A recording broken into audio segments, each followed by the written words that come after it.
사랑합니다. 축복합니다. 그리고 또 한 번 인사합시다. 건강하세요. 이제 건강해야 됩니다. 저는 오늘 이제 수요 예배 말씀은 자신을 확증하라라고 하는 제목을 가지고 함께 은혜를 나누고자 합니다. 우리가 저도 이제 그 통신문이라 할까요? 우편물이 날라오는데 우편물이나 아니면 카톡으로 오더라고요. 웬만한 공문이 날라올 때는요. 건강검진 받으라고, 이제 짝수가 됐다고 건강검진 받으라는 그런 통보가 나와요. 이제 통보가 오면 건강검진을 받을 때가 됐구나 해서 그 때가 되면 병원에 가서 건강검진을 받아서 건강을 체크하라는 거죠.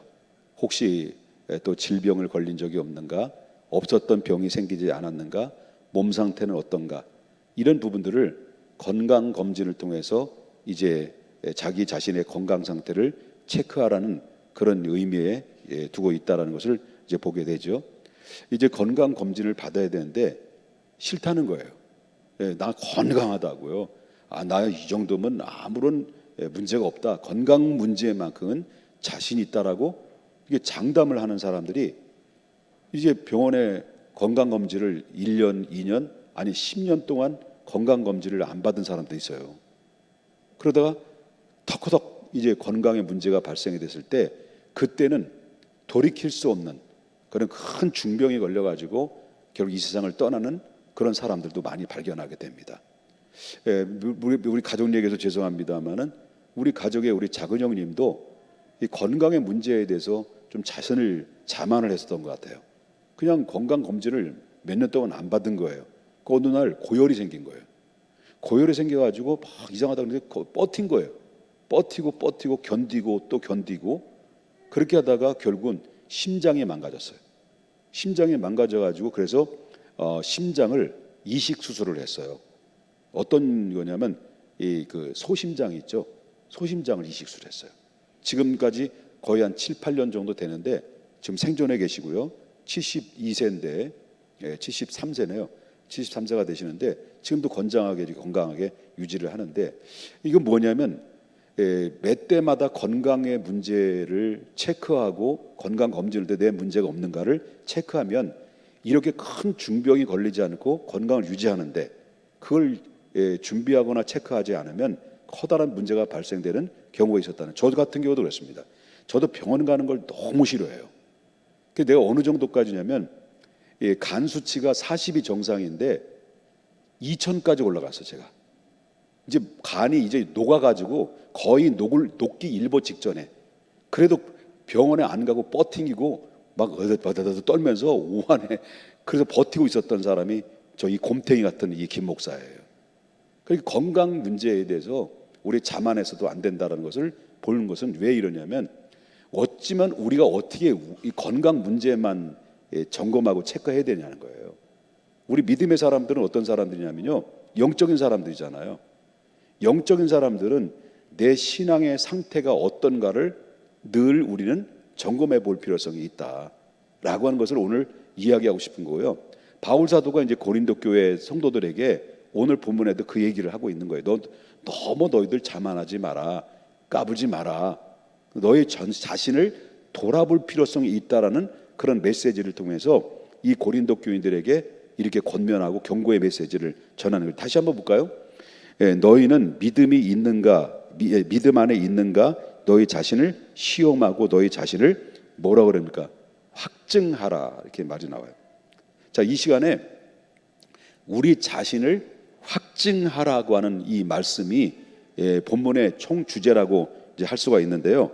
본문을 오늘 다시 읽었던 것처럼 이 자신의 신앙의 상태의 그 여부를 점검을 하라고 하는 거죠.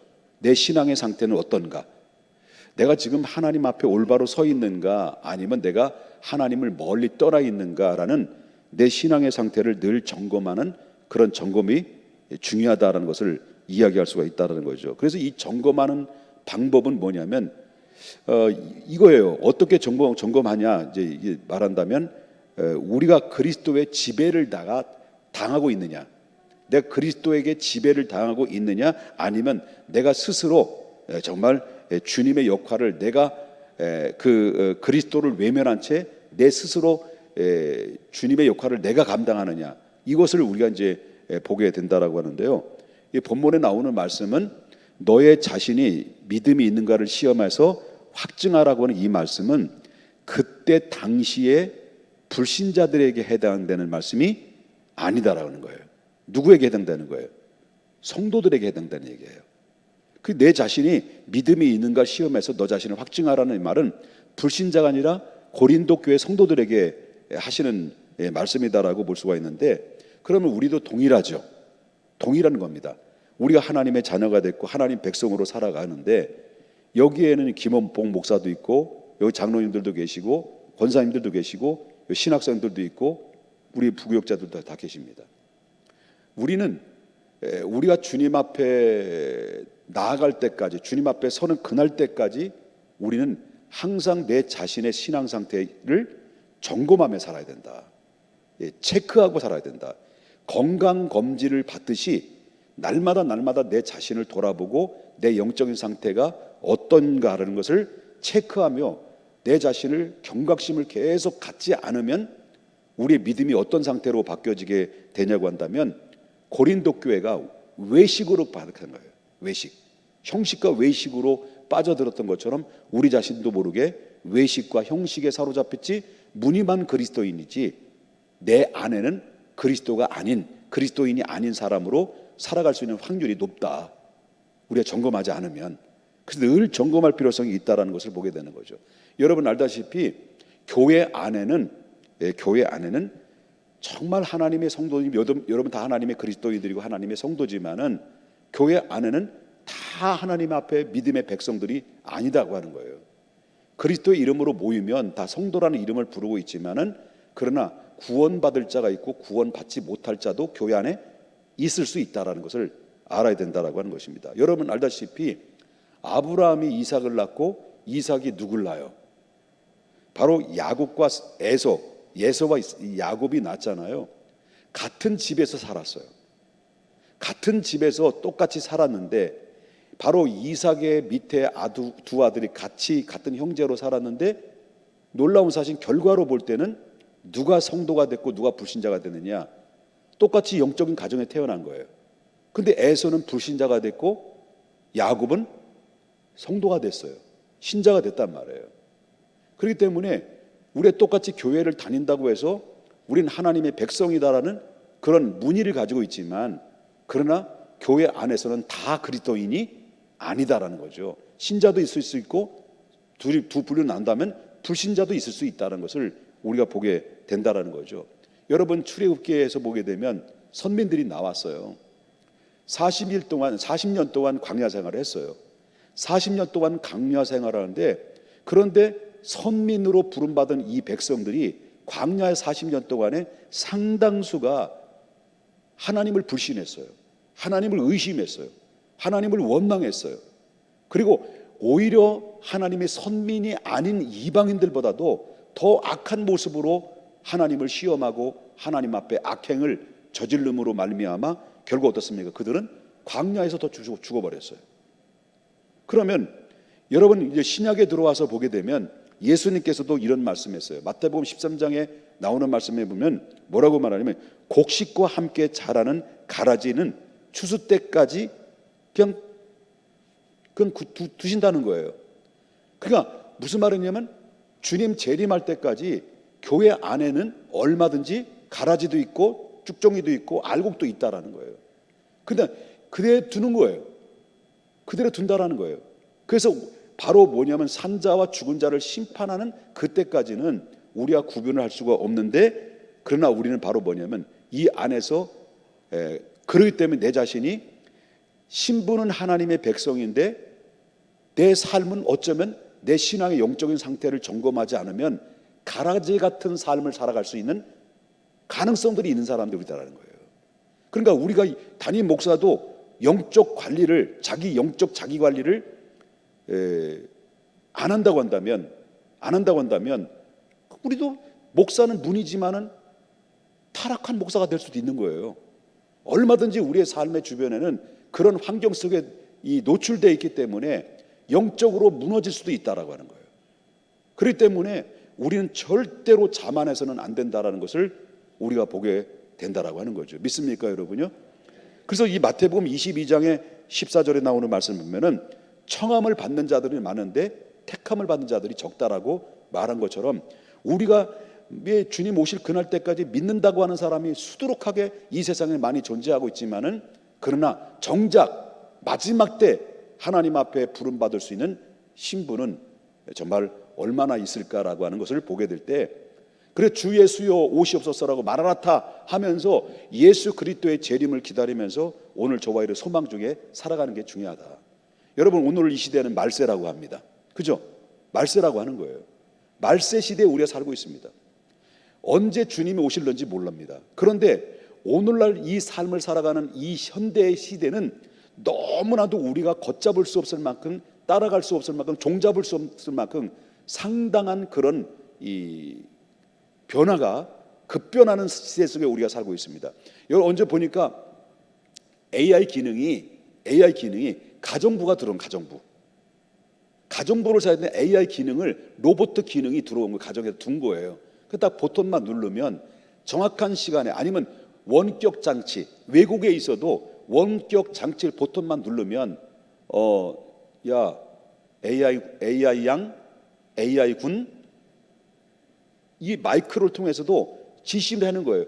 이제 청소 좀 해줄래? 하면 예 주인님 해가지고 이 AI 기능이 화장실에 들어가서 화장실에 물을 쫙 뿌리고, 그다음 변기에 물을 쫙 뿌리고, 그다음에 막 찍찍찍 거품을 막 뿌리고, 그래서 또 물을 쫙 뿌리고, 이게 언제까지 끝날는지 모르겠습니다만은 그리고 다 쫙 뿌린 다음에 그 다음에 이 수건을 가지고요 싹 닦는데 삥까 찬란하게 닦아놓는다는 거예요. 청소를 구석구석마다. 우리가 청소하는 것보다도 AI가 그 모든 사람이 할 수 있는 모든 일들을 전부 다 뭐 하는 거예요? AI 기능이 한다는 거예요. 여러분, 그 선전에 나오는 CF 모델도요 사람하고 똑같아요. 사람하고 다를 바가 없어요. 똑같아요. 그리고 여러분, 이제는 제가 자꾸 이런 데서 죄송합니다. 메타버스 시대라고 하는데 어떤 아바타라는 것이 어떤 형태를 만들어 가지고 이렇게 하고 뭐 쓰고 이렇게 하잖아요. 이제는요 아바타가 사람, 내 얼굴을 사진을 딱 찍어 놓으면 나와 똑같은 아바타가 생겨 가지고 모든 보이지, 소위 말한다면 가상의 세계에서 얼마든지 왔다 갔다 세계도 갔다 올 수 있고 부동산 매매도 할 수 있고, 이런 시대가 오는 거예요. 지금 이런 시대 속에 우리가 살고 있는데, 여러분, 예수님의 재림하신다, 예수님 오실 것이다, 예수님 곧 오십니다, 깨어 있어야 됩니다. 이 예수님의 재림에 대해서 우리가 강단에서 메시지를 전파하는 사람이 얼마나 있으며 그 예수님의 재림에 관련된 설교를 들은 사람이 오늘 얼마만큼 많이 있냐는 거죠. 가장 오늘날 이 시대에 가장 많이 들어야 되고 가장 많이 외쳐야 될 때가 뭐냐? 메시지가 뭐냐? 주님 다시 오신다. 믿습니까? 주님 다시 오신다. 그런데 주님 다시 오시는데 우리가 다시 오실 주님을 바라보며 소망 가운데 마치 구약의 성도들이 바로 아브라함과 이삭과 야곱이 장차 오실 예수 그리스도를 기다리면서 사모했듯이 우리가 다시 오실 예수 그리스도를 사모하면서 말세 신앙을 지키고 있는 현대 그리스도인들이 과연 얼마나 있냐라고 하는 거죠. 나는 별로 없는 거예요. 그래서 바로 아까도 말씀드렸습니다만 청함을 받는 자는 많이 있지만 택함 받은 자가 적다는 말이 여기에 의미가 있는 거죠. 그래서 사랑하는 여러분요, 우리가 이런 마지막 때에 가장 중요한 것은 여태까지 쫙 잘 나가다가 마지막에 타락해가지고 주님 부름받지 못한 사람이 아니라 정말 마지막까지 끝까지 이 신앙의 줄을 놓치지 말아야 할 것은 다시 오실 예수님의 재림의 신앙을 붙잡고 날마다 내 자신의 신앙을 확증시켜서 점검하면서 예수님의 재림에 대한 소망을 극대화시키는 신앙 안에서 우리 살아가지 않으면 안 된다 라고 하는 것을 여러분 믿으셔야 될 줄 믿습니다. 믿습니까? 그러면 우리 신앙의 상태를 점검하라고 말하는데, 그럼 뭘 점검하라는 거냐? 예? 우리 신앙의 상태를 점검하라고 그러잖아요. 확증하라고 그러잖아요. 그 뭘 확증하고 뭘 점검을 해야 될 것이냐라고 그럴 때 뭐 여러 가지 점검하는 방법은 있습니다만은 그 중에 몇 가지만 더 말씀드린다면, 첫 번째는요, 우린 지금 살아계신 하나님과 성경의 진리를 내가 확실하게 믿고 있느냐라는 거죠. 하나님을 신뢰하고 있느냐.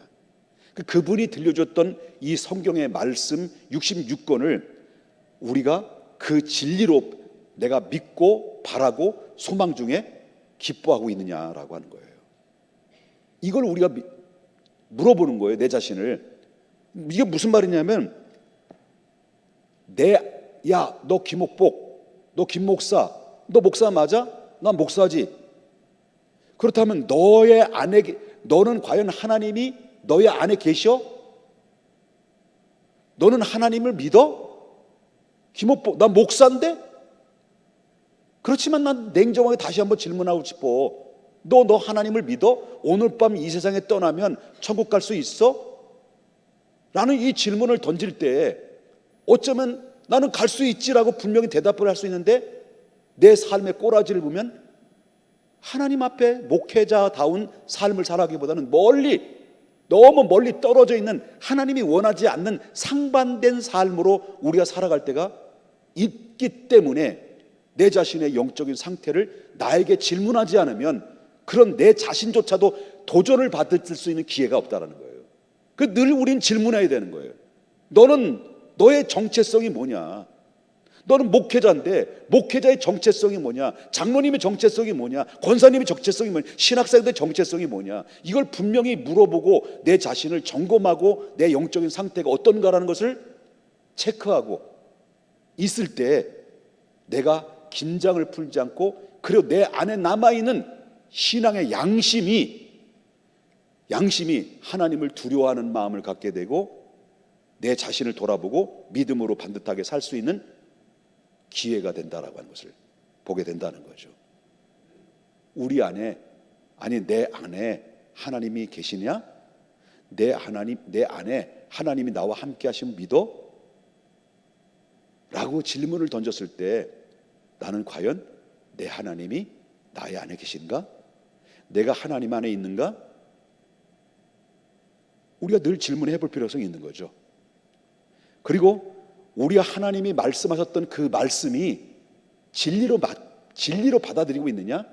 그 말씀이 하나님의 말씀으로 믿고 있느냐? 라고 할 때, 그렇다면 너 믿음의 증거가 뭐냐라고 자꾸 자신을 되물어보고 질문하며 자신을 돌아볼 때, 그때 누굴 발견합니까? 그리스도의 말씀의 빛이 나의 심령의 상태를 바로 MRI가 스캔을 뜨듯이 바로 영적인 상태를 나의 스캔을 뜨게 되면, 성령께서는 그때 순간순간마다 나의 부족함을 알려주시고, 내가 깨어 있어야 되는 부분이 무엇이고 문제성이 무엇인가를 하나님이 나에게 성령을 통해서 책망하고 바르게 우리를 인도하신다는 것을 믿으셔야 될 줄 믿습니다.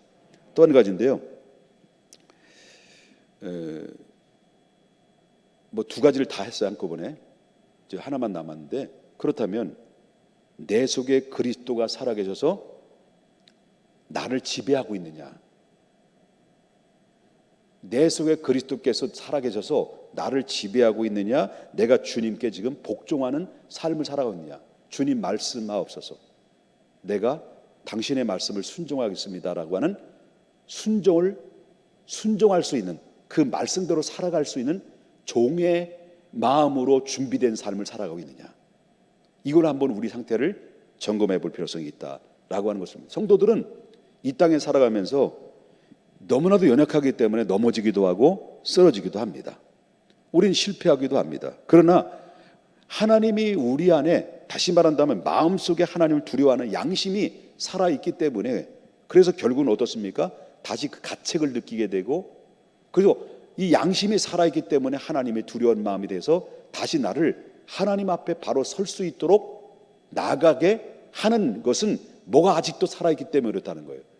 내 안에 신앙의 양심이 살아있기 때문에. 근데 문제는 바로 뭐냐면 이 신앙의 양심이 무뎌지는 게 두려운 거예요.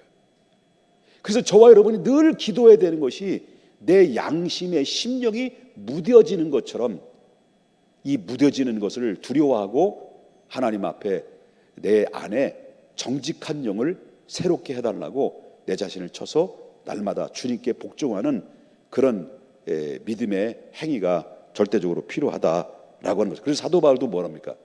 나는 날마다 내 자신을 죽는다. 그러면서 자기 속에 사시는 이는 누구냐? 예수 그리스도다. 가슴 속에 예수 그리스도가 존재해 계시기 때문에 바로 예수 그리스도의 힘으로 그는 살아가는데, 이렇게 되기까지는 사도 바울은 뭡니까? 자신을 쳐서 복종해서 그리스도가 내 안에 사시도록, 그리스도가 내 안에 역사하시도록 자기가 한없이 약해지고 약해진 마음으로 주님을 붙들고 주님의 도움을 구하고 주님의 능력을 구했을 때 사도 바울은 많은 사역을 했고 많은 영혼들을 구원하는 놀라운 역사가 바로 사도 바울이 강한 데서 나온 것이 아니라 약한 데서 나온 거예요. 하나님의 절대적으로 내 안에 역사하시는 주님을 붙잡았을 때 그 안에서 강한 역사가 임하게 됐다라고 하는 것을 보게 됩니다. 뭐 이해되시는 건지 안 되시는 건지, 뭐 되시면 그렇게 그렇지요, 옆에 분하고 한번 인사하면 그렇지요. 자, 지금은 어떤 시대라고요? 말세 시대.